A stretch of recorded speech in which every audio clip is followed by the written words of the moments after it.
ಸೀರೆ ಉಡಿಸಿ ಬಳೆಯ ತೊಡಿಸಿ, ಸೀರೆ ಉಡಿಸಿ ಬಳೆಯ ತೊಡಿಸಿ ತಾಳಿ ಕಟ್ಟಿಸಿ, ಹೆಣ್ಣು ಇಲ್ಲದೆ ಧರ್ಮ ಇಲ್ಲ ಎಂದು ಬೋಧಿಸಿ, ಧರ್ಮನಿಗೆ ತಲೆಗೆ ಏಳು, ಧರ್ಮನಿಗೆ ತಲೆಗೆ ಏಳು ಮಡಿಕೆ ಕೂರಿಸಿ, ಕೈಗೆ ಕತ್ತಿ ಕೊಟ್ಟು ಕರಗ ಶಕ್ತಿ ತೋರಿಸಿ, ನನ್ನನ್ನು ಶಂಕಿಸಿದರೆ,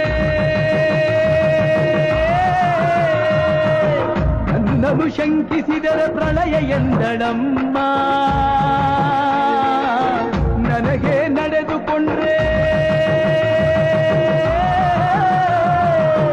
ನನಗೆ ನಡೆದುಕೊಂಡ್ರೆ ವಿಜಯ ಎಂದಳಮ್ಮ. ಆಡಿದ ಮಾತನ್ನು ಮೀರಿದಿರೋ ಭಕ್ತರೆ ಇವಳಿಗೆ ಇಷ್ಟ ಇಷ್ಟ. ಅಮ್ಮನಿಗೆ